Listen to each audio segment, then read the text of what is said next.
Welcome to Real Human Design Stories, where guests share their powerful personal stories of transformation through human design. I'm Kathy Bashanko, an intuitive human design mentor and guide to radical self-trust. Join us as we explore how your human design experiment can truly change your life. Hi there. Hi. So my guest today is Brandy Jordan, a 6'2" Splenic Manifestor with an ego motor, known for her transformative leadership, deep intuitive insights, and powerful ability to initiate others into profound self-discovery. As a co-founder of Emerge by Design, she blends human design, gene keys, astrology, psychology, and shamanic wisdom to guide individuals on their journey towards sovereignty and self-mastery. Her left angle cross of incarnation reflects her role as a catalyst for change, leading with bold actions and a natural ability to empower others. With a background in psychology, storytelling, coaching, and experiential learning, Brandy curates immersive workshops, courses, and retreats designed to facilitate deep personal transformation. Her work spans curriculum development, keynote speaking, and coaching, including the creation of the Awaken Unfold Mastery Program, The Planets Meet the Gods, a cosmic dinner party series, and conscious relating courses. She is also co-authoring a book on conscious relationships through human design, bringing her insights to a broader audience. Brandy's unique design and expertise make her a powerful force in the self-improvement and awakening space, helping others align with their highest potential through embodiment, strategy, and deep personal inquiry. Currently, Brandy and her beloved partner, Richard, are preparing to embark on a sailing adventure in the Sea of Cortez, integrating their love for exploration with their continued teachings. Through Emerge by Design, they offer a holistic, cutting-edge approach to self-awareness, transformation, and conscious living. And I want to personally welcome Brandy. I know she's going to make an impact here today on all of you. She certainly did on me. I met Brandy at the Human Design Conference in Colorado Springs, and then we were together again in the High Desert Human Design Conference immediately after that. And she is just a beautiful energy, and the way that I got to experience her in interaction with her beloved Richard Corbett, it was really wonderful to witness, and I'm really happy to have her here individually today, so we can now focus on her as the unique manifestor woman that she is here impacting the world. So hello and welcome. Hello, Kathy. Thank you. It always shocks me when I hear that read, and I'm like, oh, this is me. I do these things. So thank you for that beautiful introduction. And I'm really grateful to have met you and experienced your energy too in Colorado Springs and in Santa Fe at the High Desert Human Design Conference. So thank you for having me. It is definitely my honor and pleasure. And I can't wait to because I have not heard your origin story in detail. And I would really love if you would just start right off by informing us. Yeah, I would love to. Thank you. Well, like most people who are beloved experimenters with human design, I met human design at a point in my life where it was very synchronistic. Human design met me. I was a mother of 4. My children were graduating high school. I had a practice, a psychology practice. I was doing wonderfully in the world, according to the world. But inside, I was struggling with a lupus diagnosis. I was struggling with managing tasks every day. I was struggling to integrate what I knew in the world with who I really was on the inside. I had went about being a mother of my children in the ways that I had been taught. I had went about building my business and practice in the way that I had been taught. And this is the generator way. And so I had, at this point, burned myself at both edges. By the time my children had graduated high school and I had a booming practice that I had no energy to be involved in anymore. And I felt I had worked my life. I had worked so hard my whole life for this outcome. And now I didn't have the energy to sustain it. And lupus was, I call it taking me from the inside. I was in a process of entropy in my body. My epigenetic structure was not aligned with my biological structure, is what I knew to be true. I was, now I'd like to just issue a bit of a warning here. I was so sick that I was enrolled in an assisted suicide program. I was not able to eat food. I was not able to move. I was not able to, the lupus had been deteriorating my brainstem and my soft tissues in my body. And I was enrolled in a program. I know, how do we go from having a thriving practice and these beautiful children that are growing up into an assisted suicide program? And the way that happened is I felt like maybe some mothers whose children are leaving the nest and whose life is changing dramatically, that I had done my job. I must be so tired because I'm complete. I must be so ill and have reached this point of conclusion. I had come to this powerful conclusion that I was here to have been a mother and to have done what I have done, and I was finished now. And so in this program that I enrolled in, the mentor, the therapist that I was working with, there was a few steps that she invited me into prior to going to Oregon to complete the process that I had enrolled within. And one of these steps was spending time with, and this was in 2017, early 2017, this was spending time with Dr. Joe Dispenza. Mm. And so her and I went to Chicago and met him and his team, and did he taught me these ways of moving the energy in my body. He taught me these ways of meditating and connecting with the field. And then I went with him to Spain. And in Spain, I had many mystical experiences in a 3-week time frame. These experiences that were almost out of body experiences, my consciousness leaving this form. I know that sounds a little crazy, but I have I have backwards engineered this process to understand really what happened. And human design, coming back to human design is the roadmap that I have used to stay healthy and alive inside of this body. I'm mesmerized by everything you're saying, so I'm totally okay. Wonderful. If you're seeing a look on my face, it's just like everything else has disappeared, and I am listening. Okay. So definitely for the audience, just that little bit of a trigger warning, because sometimes that's not something that's spoken about, but I like to shout it from the rooftops, because from someone who wanted and really assumed her life was over, that I had completed my task here in form, to being this woman who knows that using this biology, listening to its wisdom, is the thing that keeps me alive. And if I can interrupt just to say, you are one of the most joyfully alive people I have ever had the pleasure of meeting. Oh, like, well, your energy is just so beautifully vibrant and alive.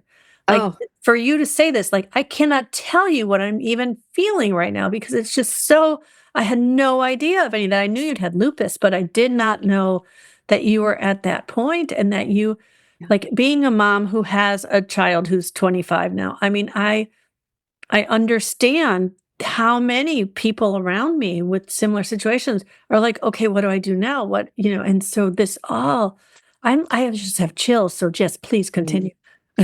Thank you. And I am joyously alive, because alive is what I've chosen. Now, finally, after choosing not alive. and moving through the process of what that meant and really feeling the expression of, maybe on another podcast, I could tell you about this mystical experience. But for now, I'm going to stick to human design. When I came back from Spain, I had these knowings in my body that I had no idea how I knew. Coming back from Spain, I knew that I wasn't just this singular, brandy human that was struggling to be alive in the world. I knew that I was part of a grander tapestry. I knew that my biology was integral to the field and it wanted to be here. And I was loved and love. I knew that. I knew that I was love and that I was loved. So it was this symbiotic relationship with love that brought life back into my body. So then I get home from Spain, and remember, I had a thriving practice in which I really understood the way that our neurology engineers itself for an experience. And I dropped to my knees. I was at a stage where I said, well, I have an education, I have life experience, and my best thinking got me here. And I don't know what to do now. Now that I have this knowing, how do I marry this knowing into my everyday life? How do I become practical in this I am love and love is all that exists? How do I live now with this knowing practically? How do I wake up and what do I do?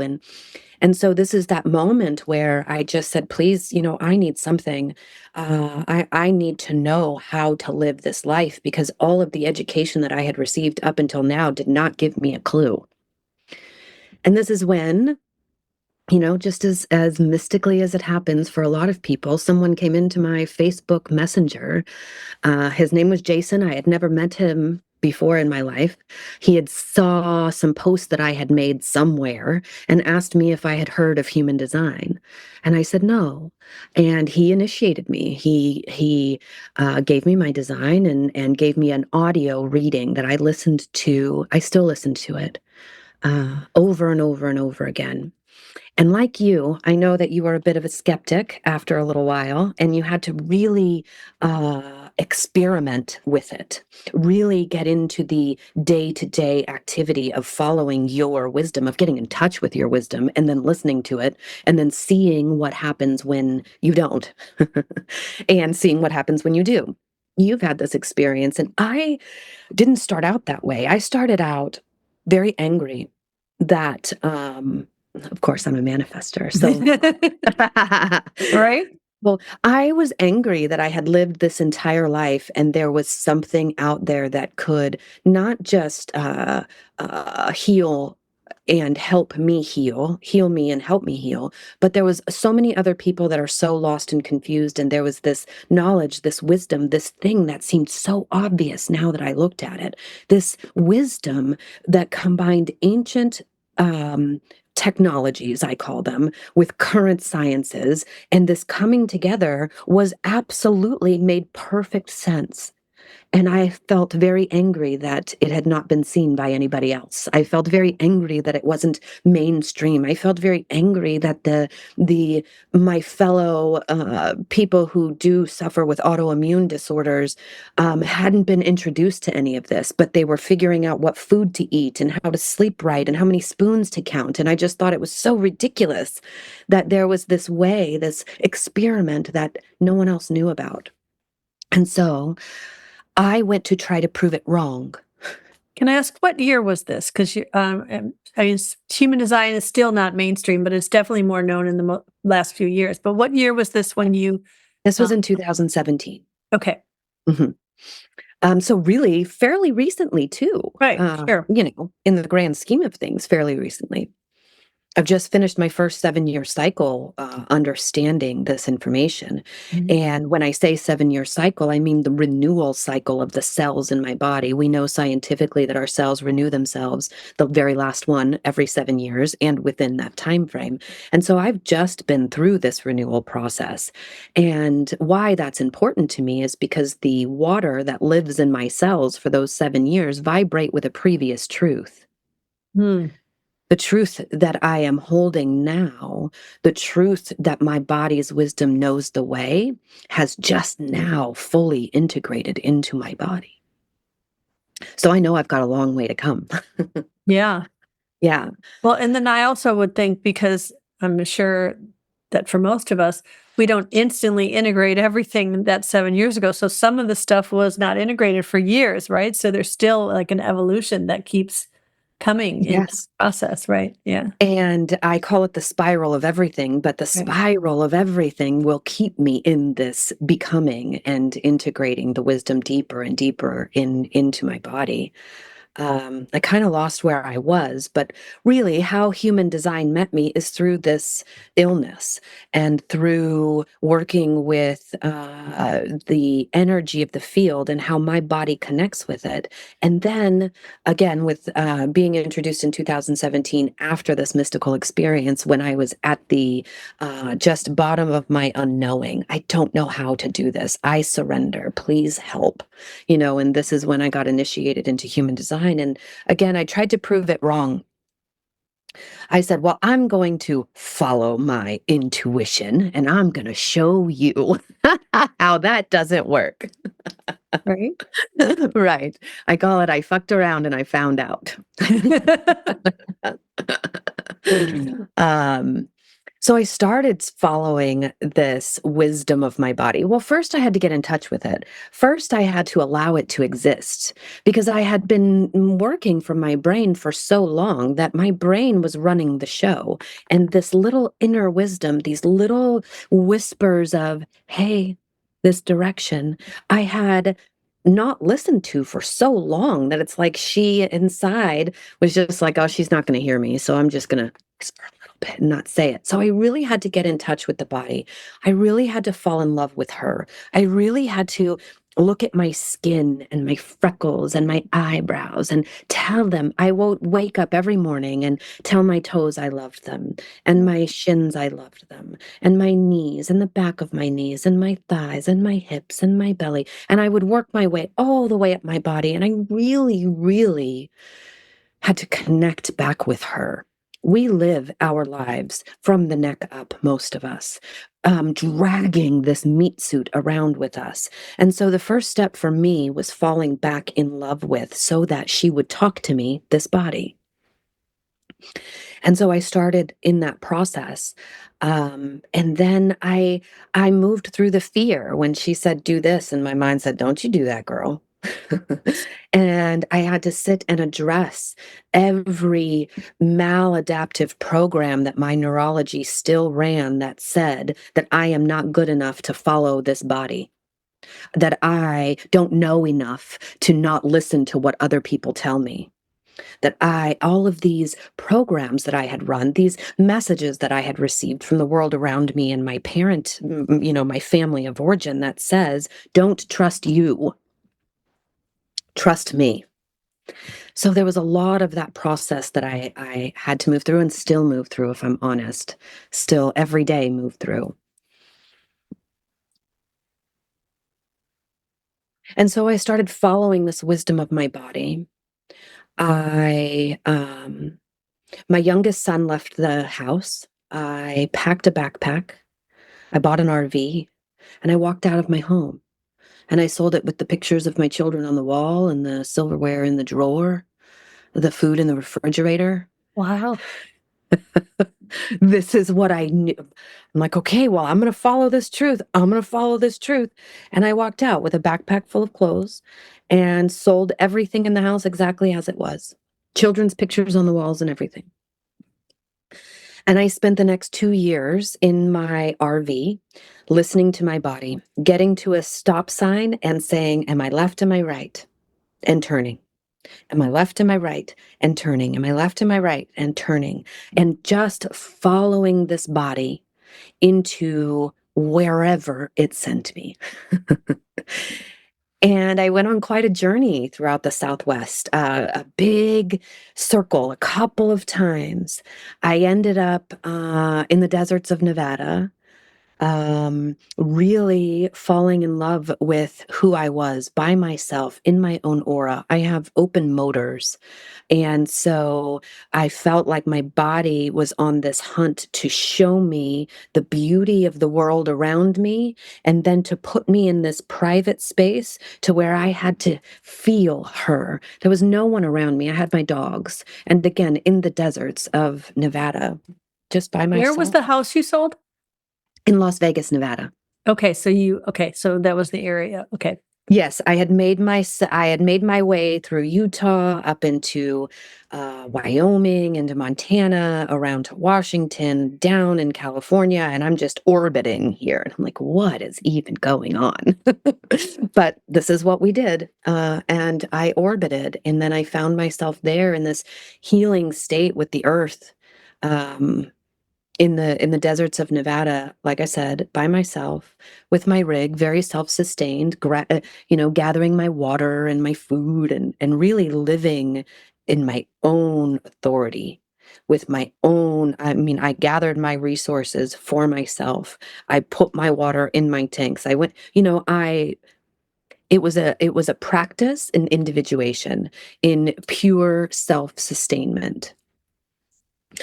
I had ended up digging a hole in the earth near my rig, and every time I felt so afraid that I was not able to be this human, that I had to listen to the mainstream world around me, that I had to do what people said, I had to be this kind of mother, and I had to be this kind of psychologist, and I had to be this kind of human, and I'm an American, and what that meant, all of these things. Every time I got hijacked, I called it, by any of these thought processes, I buried myself in that hole. Oh, you buried yourself. I thought you were going to say you wrote them down and you buried it. No, I buried my body. I buried my body. Wow. I put my body in the earth with my mother. I call her my mother, this earth, right? And I had her hold me. To go back in life, I am I was a ward of the state. I was a foster child. I was born with methamphetamines in my system and put into an orphanage. And so there isn't a lot of mother-father energy that I rely on. So I rely on the earth and the sky. And the earth is the thing that I asked to hold me, to remind me that this body had all she needed to be purposeful, to be on purpose. And so the earth really helped me in the times where I couldn't alchemize it with my own brain. I couldn't alchemize these maladaptive behaviors. I turned to the earth, and she held me, and her ionic beauty helped me get back in line with this biology. So this whole story to say that this human design wisdom, it is absolutely, right now, it's in its experimental phase. It is not a belief system. It is a way to get back in touch with this biological mechanisms that the energy that animates this meat suit lives within. It is the way to follow it in the field into the places and spaces that are for us. And after these first years with human design, it's just the raft. It is not the shore. It is once you get in line and in touch with the wisdom of this biology, the human design goes out the window, because now I'm in touch with this biology. It's just the raft. And now we can be on the shore of the truth of our body, the truth of our biology. We can listen to it, just like the sun rises and the sun sets. Your biology is programmed in a certain way to do certain things. And so listening to that is where I've come in my journey of human design. I never planned on being an analyst or a teacher or a guide of this in any way, shape, or form. I just wanted to live a healthy life. And then as a 6'2", I got called out to give readings, and then people just started coming and coming and coming, and they could see that the energy that animates my body is alive, and they wanted that. And so I teach human design as a way to bring the energy in your body back alive.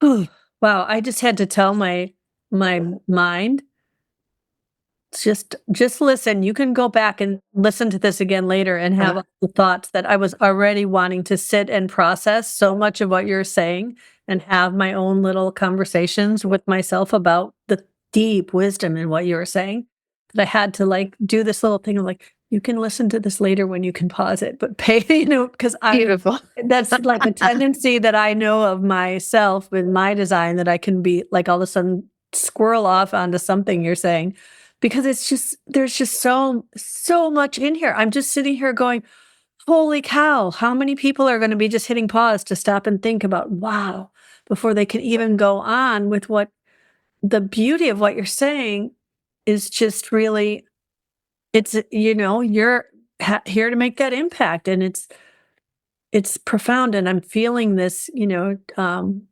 this wisdom in your chart so much with that 2644 and the 1057, that whole,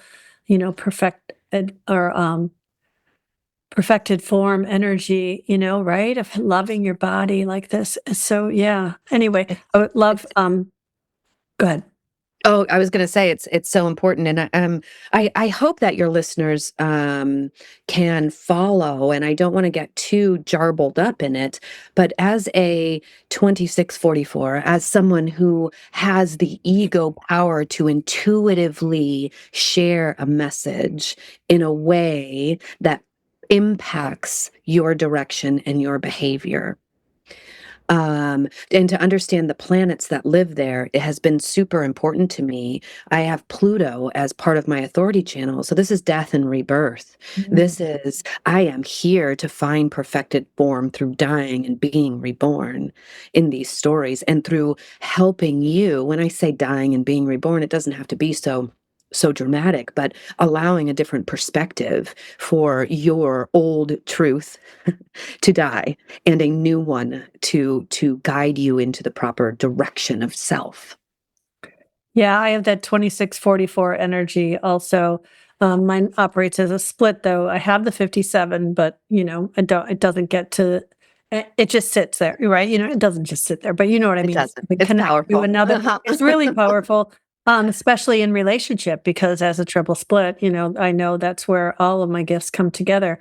But yeah, that is such a powerful challenge. And I realized as I'm sitting here, I have your chart up next to it, that I think you're the first person that I've talked to that, like me, has a completely defined will center. I have the 2644 and I have all the other hanging gates defined. Hello, sister. And so I'm wondering, if you also relate to the idea of just because I can doesn't mean I should, because that defined will just tell you that you can do everything. And then my other thing is I can do anything, but I can't do everything. Right. Right.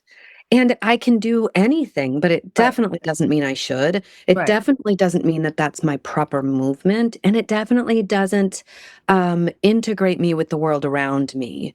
I loved what we spoke about earlier about being a manifestor woman. And you are not a manifestor, you are a projector. But with this fully defined ego, this is part of that story that you are here to move things, energies, thoughts, material gain, connection with people. You have the power to do what you want to do. And that is not necessarily a feminine archetype in our story right now. Right. My daughter, who is a manifestor, also has the 2644. And I always find that she has such an unusual arc. Well, and you have the same type of thing in the fact that you're a manifestor, but you don't have a manifesting channel. You have all projected channels that That's connect. right.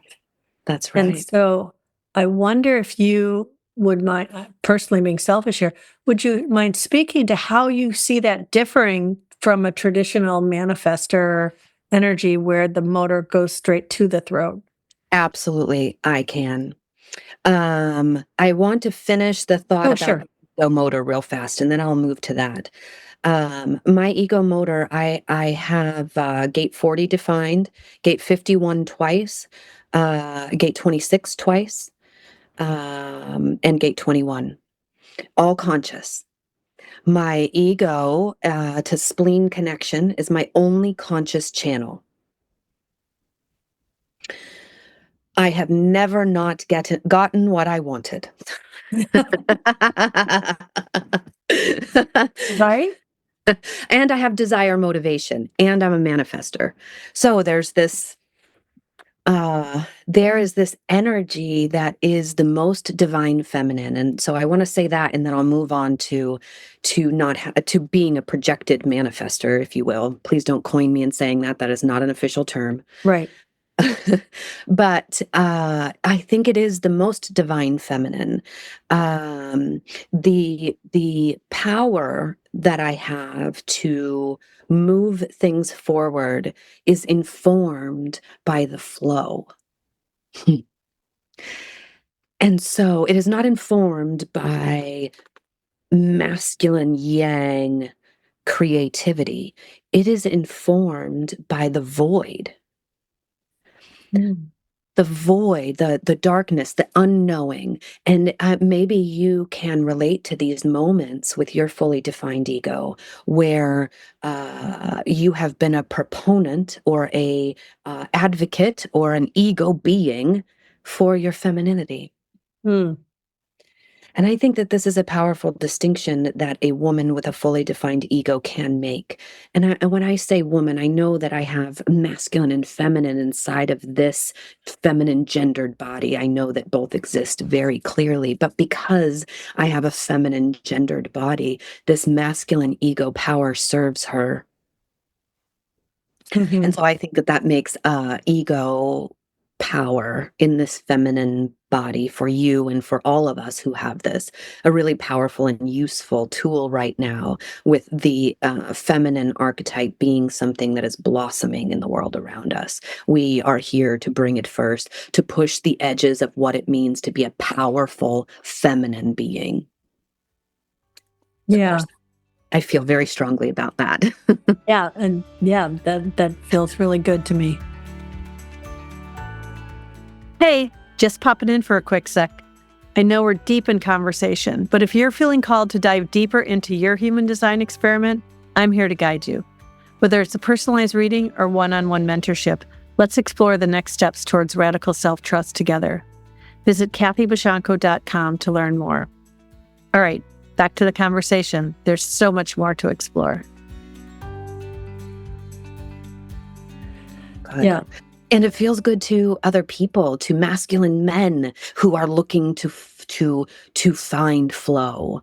I think that it is such a valuable thing that we offer the world right now, and why we are born to push these edges as role models. Okay, so I am a manifestor through projected channels. What does that mean? That means that my motor, my one motor, which is the ego in my design, connects directly with one unbroken channel up into my throat. So it connects from the 2644 to the 5710, up through my G center into my throat by either the alpha or the prodigal channels, both. So what does this mean about being a manifestor? I am certainly impactful. I am certainly an initiator. When I say an initiator, a manifestor is a mover of energy. Energy exists the way it exists. A manifestor comes in and moves it.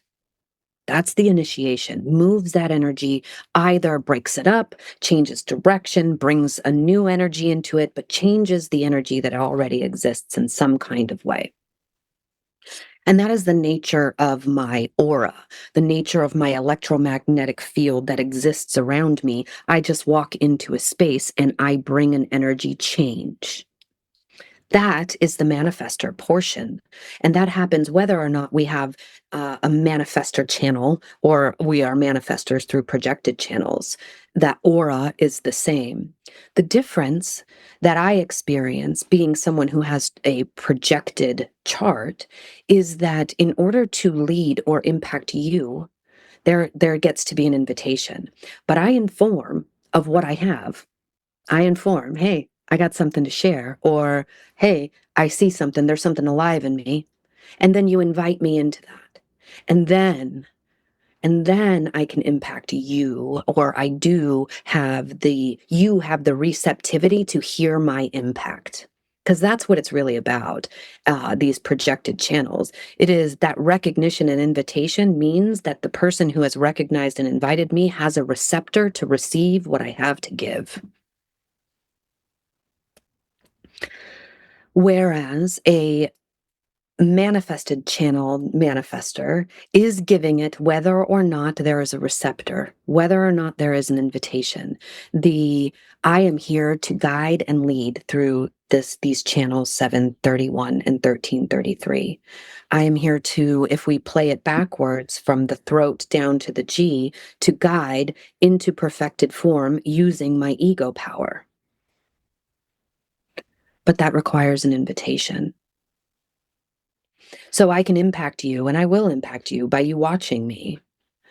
But I will not, I need to be called out. I need to be invited to be able to guide your life. That's really an interesting nuance to contemplate, because that's never really talked about. Mm-mm. It's a huge difference. Huge difference. It's the difference in the way that I feel to you. I have spoken to a lot of people about this, and they say, you feel different than a manifestor feels. This Right. feels different. Well, what feels different is first of all, the knowing of my design. I am not going to slather myself all over you, because I fucked around and found out what that feels like, and that doesn't feel real good for either of us. um, and so I think that there are a lot of projected channel manifestors out there, and I would love to continue to talk about this. There's a lot of us that do feel a bit different, but we're afraid to say things because we don't want to be called by the projectors. I know I'm not a projector, but I also am not all the way at the end of the spectrum as a manifestor either. I kind of exist somewhere in between.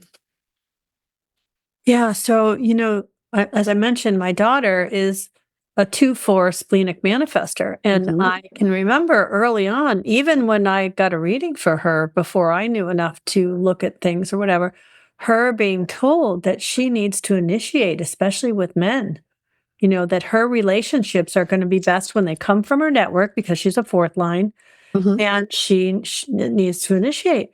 And especially with her undefined G center, everything in her being is a hell no to that. She's Mhm. like, no, you need to want me for me to bother. Right. Mhm. So she intuitively knows she wants that recognition first. She wants that first thing. And then she's gonna direct all of it, right? You're gonna do Mhm. everything on her terms, the way she wants it, That's right. her way or the highway. But she's not going to just initiate if there is not this invitation of sorts. And I've in the past had everybody say, well, for her to enter a relationship correctly, she needs to be the one to initiate. So this, and that's true not just for dating, but it's been said just for everything, so to get a job, she needs to go out and be the one. And she has not done well in jobs where she has done that. And this is really, really Yeah. helpful stuff too.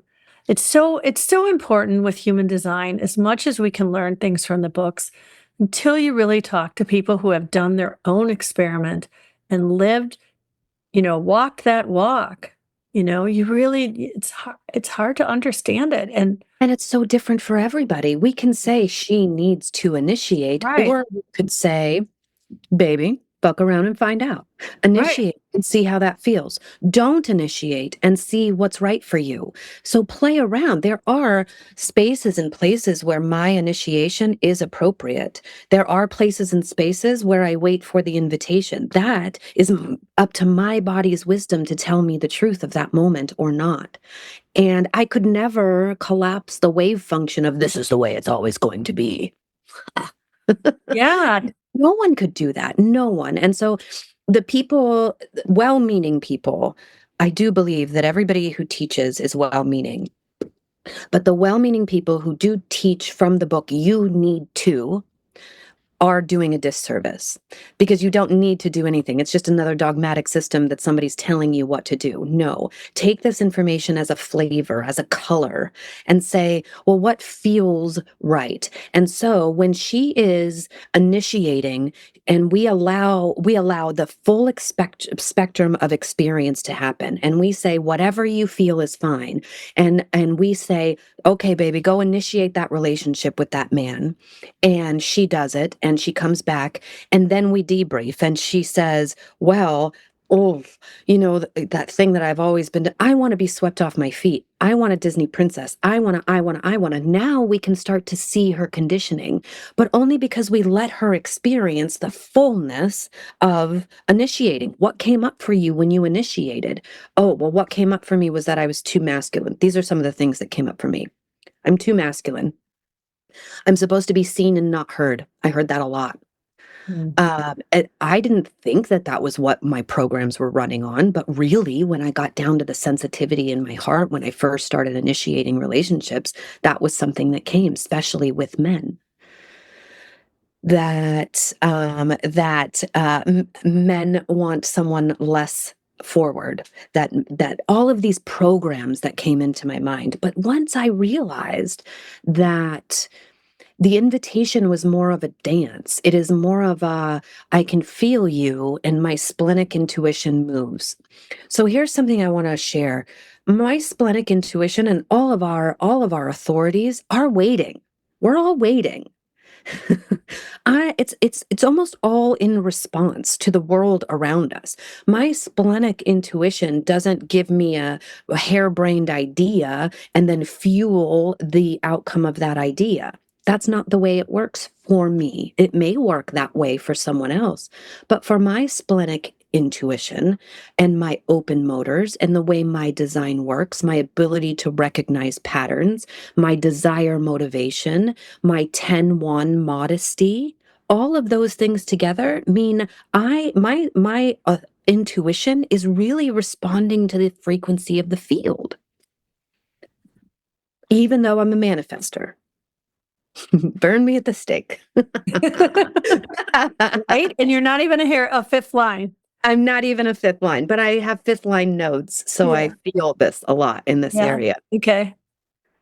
I am in response just like everybody else is. Yeah. I am in response to this body just like everybody else is. Yeah. And so being a projected channeled manifestor, or let me just say a female manifestor, and this idea of you need to initiate, and all of the resistance that comes up, all of the old programming, all of the old ideas about the way relationships are supposed to look, the way that women are supposed to carry themselves. We are here to crumble those things. We absolutely are. And I think, I know, like I have freckles on my face, that when we follow our bodies into the places and spaces that are for us, the people that are alive with our design right now, we will blow that out of the water. It's not a trying, it's not a doing, it's just a following my body and seeing all of the places where I am destroying the feminine archetype the way it used to be and creating a new one. Wow. So I don't want to interrupt if you have more to say on this part, but I'd we can keep going. Love to know what your third line phase felt like with all of this that you've now figured out. Like, what was this like, as this woman growing up with these energies we've been discussing, coming from a foster care situation, and then, that whole pre-first Saturn return, type of.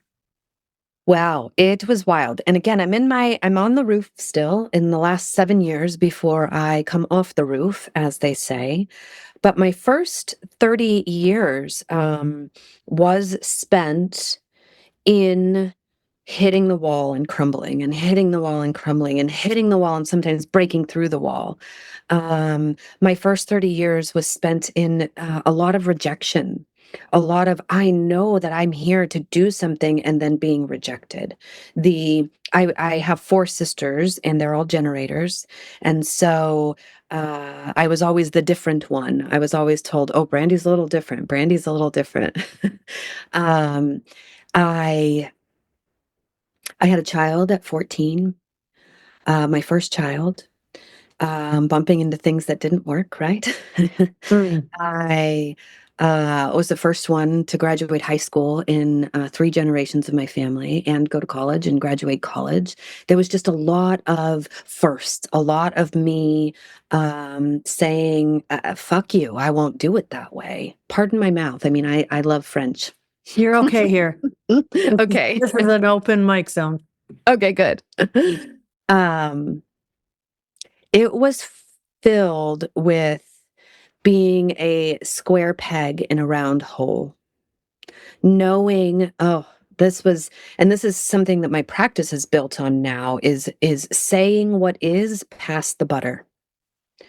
So I would say what is. I have these open motors. I can feel. I'm like, hey, you don't feel real good. This is what's going on. And you don't talk about that. We don't talk about that. We don't say this. I'm fine. My mother would say things like, I could feel her see. She's an emotional manifesting generator, 1-3, cross of the sleeping phoenix. I could feel her building up and burning down and burning and the way her emotional waves. And I would sit and I would say, Mom, I feel this. And she'd say, I don't feel this way. And her thing is, I'm peachy keen. I'm peachy keen. This fake face that she would make. Fake face was the thing that got me in most trouble in the first 30 years, because people would show me fake face and I would say, that's not real. This is what's really happening. But they didn't ask me for that. See, they didn't ask me for my sight. So when I said it and they said to me, no, that's not true. First, that made me question myself. That made me think that I have no idea what I'm talking about. Because if the whole world, if I'm feeling this and they say that they're not, who am I to say that they are? So I really stopped believing in the wisdom of my body and my genius and my intuition and my knowing and my pattern recognition. I really diminished it. And I really tried to get in line with the way everybody wanted me to be and tried to put on my own fake face. But then lupus came. See, I'm not designed for fake face. Did it come before you went on the roof, or was it part of that whole time? Or I became aware of it when I was transitioning onto the roof. so for anyone, I didn't mean to interrupt, but for anyone not listening, we've talked about a lot of things that might not make sense, but a 6-line profile has 3 phases, and around the time of the first Saturn return, we have what's called going onto the roof, where we stop living life as a 3rd line that doesn't really resonate for us anymore, and we go into this integration phase that's referred to as going on the roof. So just explain that for anybody who's like, what are they talking about? What's this roof? Thank you. And I like to think of it as, Ra calls us aliens, and we can use that word if we want, but we as 6 lines are born into families in which we are here to bring a different emotional way of being, a different relational way of being, a different way of being. And we are born into families in which we are challenged in being that way in these places and spaces that we are born into. And so in those first 30 years, we meet that resistance. And what do we do with that resistance? It's different for everybody. But most of us try to be like everybody else and put on the fake face. And then around 30, we get tired. We have this realization that that is not something that we are able to do anymore. In my case, it was through illness. And in that illness, then I removed myself. I completely removed myself. I got a divorce. I changed careers. I started working from my home. I didn't want to leave my home. And I started this integration process. I started applying tools to myself that I had been teaching others, that I learned through my education. I started applying these tools to myself and seeing how they didn't really work, because our process is going from being a hypocrite to being a real role model. And so in my 20s, pardon me, late 20s, early 30s, there was this hypocritical nature about me. I knew all of these ways, but I felt some kind of way different. And so in my roof phase, in this time, I'd been testing out all of these ways of being and seeing what was real for me and what wasn't, and really integrating how to be my individuated self, how to bring this new foreign idea of how to be in the world into the world. And this is what I'm still, in my last 7 years here, I'm still in this integration phase. I feel like I've been learning, and now the universe has given me a relationship. I had been single and celibate almost my whole time on the roof. I had realized how wrong I was doing everything, and so completely separated from anything. And now in these last 7 years, I have followed my body into a beautiful, blossoming relationship with someone who is also following his design. And now the rubber meets the road. I would love to hear this part of the story. I was just looking at the clock and going, "Oh, we need to segue into the Yeah. beautiful because you're doing it now." I would love to hear about how you first met Richard Yeah. and a little bit about that in the last, 10 minutes we have here. Okay, beautiful. And I know you probably could tell it, and then he's going to be on, so Yeah. we'll get more of that from him as well, and then maybe we'll have you two together to tell your shared story.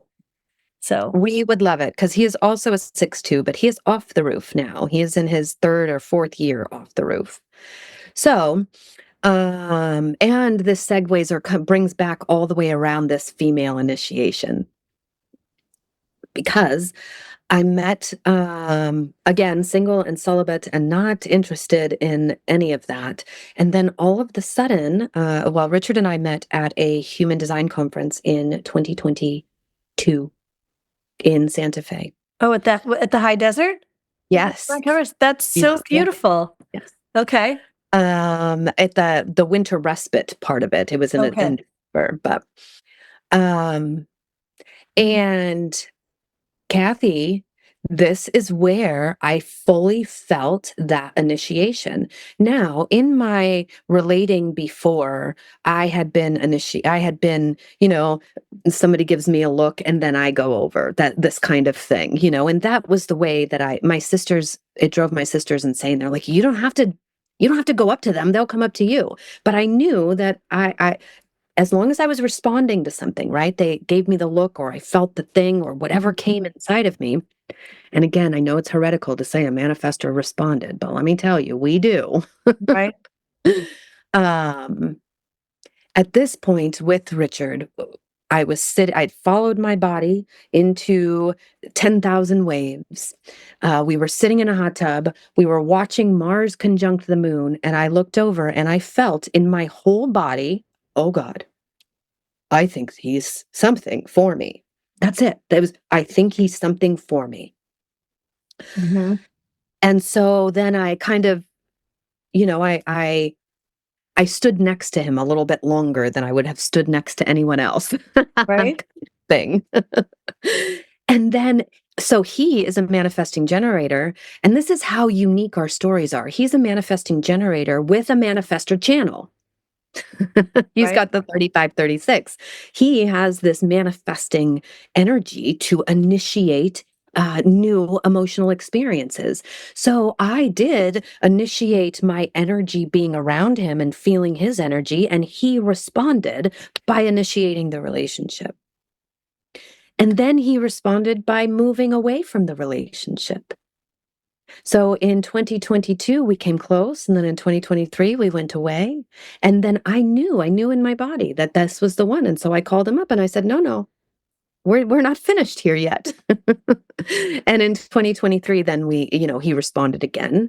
And we are consistently on an everyday basis, moving with the energy of our body and clashing in how that works and making love in how that works. It's both happen all the time. When he has conditioning, he has a set of neurological beliefs, so do I. And I am to be this, and he is to be this. And we meet on peace and connection. This is where we meet, peace and connection and peace over speed, over anything. And that foundation has allowed us to wait, this is what I want. And he says, wait, this is what my body's responding to. And both of us to unwind our conditioning around what that means about the other. And so it's a lot, it's the work that we do every day. He's been experimenting with human design for 25 years now. Never in relationship. I am his initiation into doing it in relationship. But Yeah, it's funny how many of us don't have a partner who is on board with the whole um, human design thing, and it's interesting. I mean, I've certainly found that understanding my husband's human design has certainly helped me in this relationship, and thereby helped him, because there are times where I'm just like, but then I pull back and I say, okay, this is how he's designed. This is how you're designed. How can you be asking him to honor who you are if you're not honoring who he is? And it's so clear who he is, right? And we're two different people. And I can look at that and say, okay, where am I honoring him and losing me? Because that's not okay. right. Where am I honoring me and asking him to lose himself? And that's not okay. And then what do we do in those situations to not lose ourselves in it? And there's not always an easy answer. So, yeah. You're right. And what it has shown us is that it is this coming together of these two energies in me and in him are helping us both unwind all of our conditioning. Because when I honor him and dishonor myself, I can see very clearly what belief I'm running on. Yeah. And I can sit and do some inner child work and hold on to this little girl that's inside that is afraid of doing anything different than that. And I can show her that there's another way. And so I believe that when we follow our bodies into the places and spaces that are for us, and we stay awake and aware to what is happening, it always points back to me. Ra talks about, and he says it in a very shocking way, and I really love it, is that I am God. And so when I die, I take you all with me. This experience is for me, just like you are God. Mm-hmm. And this experience is for you. And so when we can see that this entire experience that I'm experiencing, this time with you, Kathy, this relationship with my beloved, the children that I have born, all of these things are here to serve the evolution of the consciousness of the God that lives in this biology. Yeah. And at the same time, honoring the fact that the same is true for them, right? So that That's we're right. not trying to manage their experience of us. That's right. We're just being, right? We're just being. And Yeah. witnessing you two together, and the way the back and forths, and obviously you are giving a presentation, so there's a certain amount that's constructed there, but just the nuances of things. It was just really so beautiful to experience. And I can't wait to have him on and get his perspective on it as well. And I would love to have another hour talking Yeah. to you. That's why I knew that we needed to really give your story its full time, because this was amazing. And I don't want to cut you off if there's some nuance that we haven't touched on, but I wanted to also give people some information on what you're doing now, because I know you and Richard are doing all this beautiful work together. Yes, thank you. Thank you for that. And yes, I could talk about this for a long time. This is my passion. This is my love. We eat, breathe, sleep this process of being alive. And so, with that being said, what we are doing now is we have brought together the combination of our process of awakening to ourselves. We have come together, and he is very left brain, very logical. He is a Marine officer. I am very feminine. I am a shamanic practitioner. I am in the deep dark of the flow, the get down dirty, I call it. And so we have created something that comes together that brings this primordial sound of Om as a knowing in your body. We all have a frequency in our bodies that we carry around, and our ancients called that our song, the primordial sound. And we call it awaken, unfold, and mastery. We've broken it down into 3 parts: awakening to the energy of our bodies, and the process that he and I personally have gone through. We have put that now into an online course and a 5-day live immersion. So whichever you choose, we have done the awakening part, and the unfolding part is where we have closed our heart, all of the places and spaces where we don't allow the truth of our knowing, of our wisdom. Because once we've awakened to the wisdom that lives in our body, now we get to live it. But there's always resistance or programs or something that is asking you not to follow the wisdom of your body. That is outlined in your mythology. And so in Unfold, we go back into your heart and we visit all of the places you have folded up, and we unfold, we open our hearts. And then in Mastery, we will teach you how to speak this language without numbers, without jargon. We will teach you how to teach people how to love you for who you are. You are going to have your magnificence profile. This is Brandy, and this is who I am. I am a role model of impactful transformation. When invited, I feel you and recognize the patterns to give you a different perspective about who you are. That's my mastery. That's my design. But I didn't use human design at all in that language. Yeah, it's beautiful. We will take you through that process. Awaken, Unfold, Mastery, and that's OM. And you can find that at emergebydesign.net. Emergebydesign.net. You definitely want to get on their mailing list and see all the wonderful programs that they do. Yes, please. And if you ever, I'm telling anybody, if they have any opportunity to be in aura with these beautiful people, you definitely want to do that. So I want to thank you so much. This has been like, literally, I am like so like sitting upright, like totally into this whole thing. I'm having a hard time ending it, but it's time. So I'm thank you, Kathy. Really, really grateful for our time together here today. Me too. And thank you. Thank you. I am so grateful to have met you and have you in my aura, in my fractal, in the people that I can call mine. See that ego talking? Right? From my heart to yours. Peace out.